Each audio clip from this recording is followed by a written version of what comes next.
So having talked about kind of set the stage for you, if you will, we're going to go into kind of the meat of the presentation today, which is more about defense in depth. And so again, that's the castle that we introduced earlier. These are the different layers of defense in your castle in your business. So this is what it looks like just as a reminder, starting with perimeter security at the bottom of the pyramid and with critical assets at the top. So examples here, what are you trying to protect? What are the critical assets that you have? And Jeremy made a good point also earlier. Critical assets may be a transaction. It can be things that take place in your business.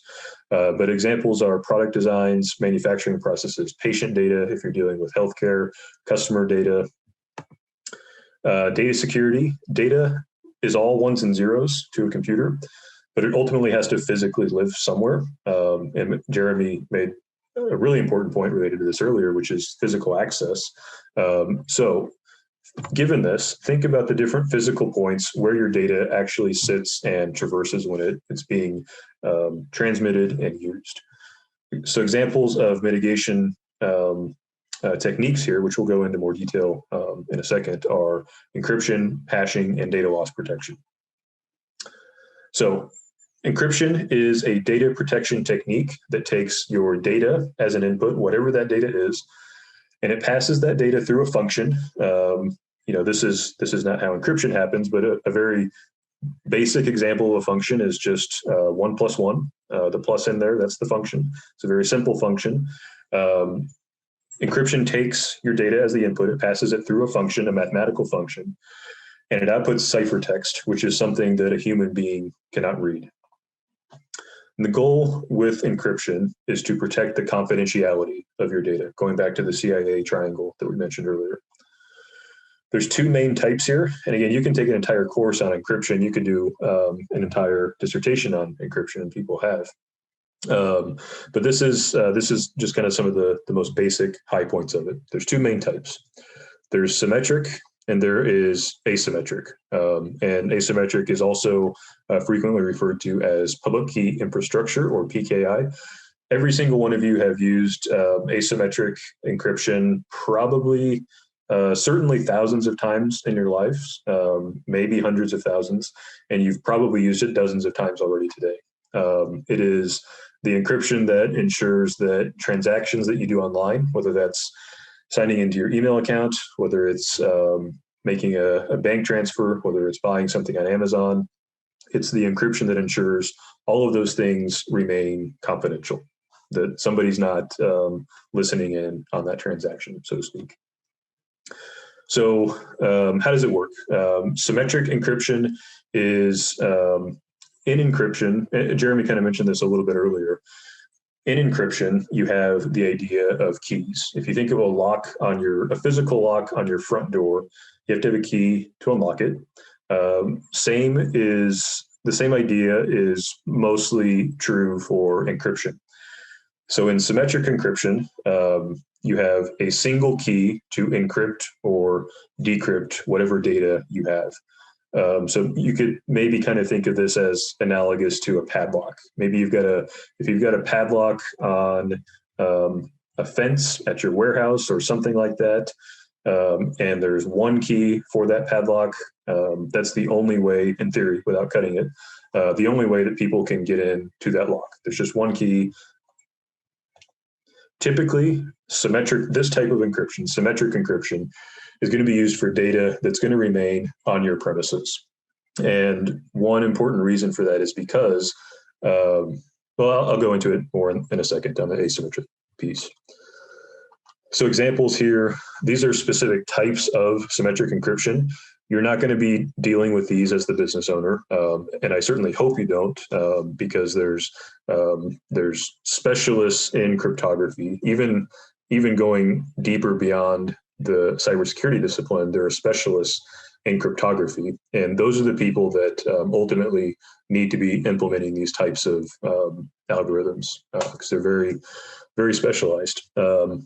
But nonetheless, I mentioned this because you want to be sure that you for example, when you're working with your outsourced cybersecurity company, that you're able to ask the right questions, and that your company's not trying to have you use an obsolete encryption algorithm, for example, like DES. DES is old. Don't use it. It can be brute forced in a matter of hours, which means somebody with a lot of computing power can just run through every single mathematical possibility that the keys could be, and they could break it in a matter of hours. So that was symmetric. That's one key. You've got your one key that goes into your padlock. Asymmetric is that public key infrastructure, the PKI. This is what you use on Amazon, logging into your email. This is by far the most common.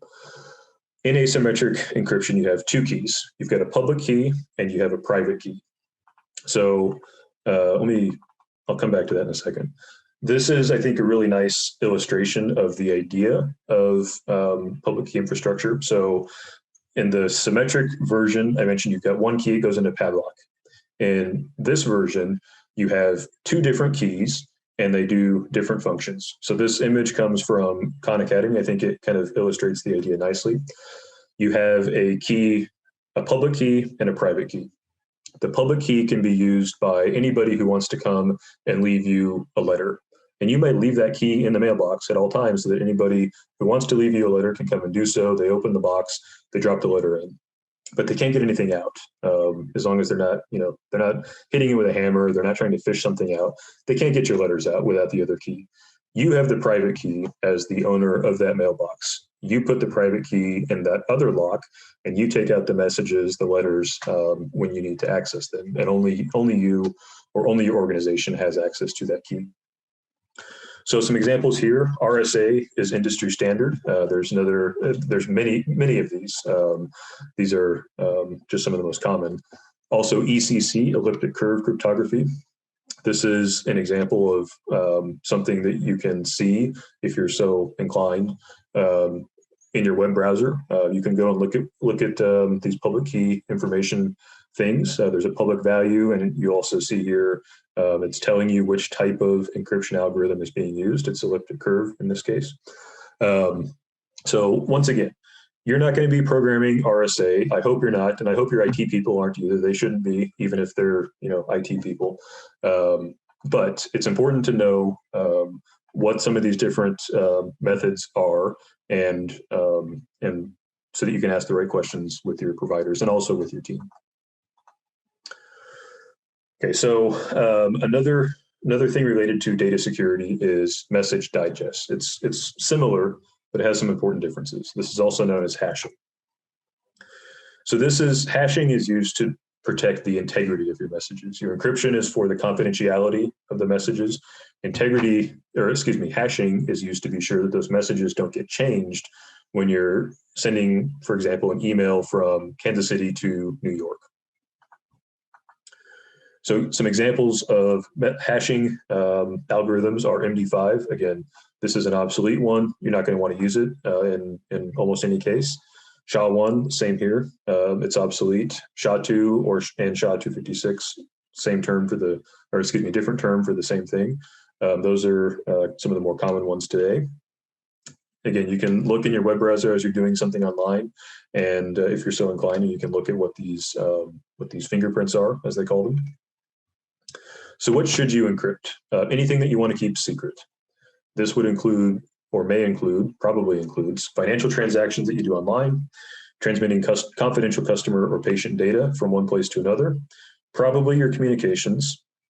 What should be hashed? Anything that you need to ensure doesn't get changed without your permission. That might be a product design, might be employee data, could be other things. And so it's often not a choice between either encrypting or hashing. Usually they're used together.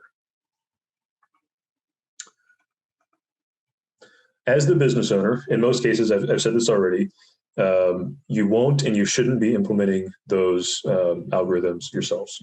You shouldn't.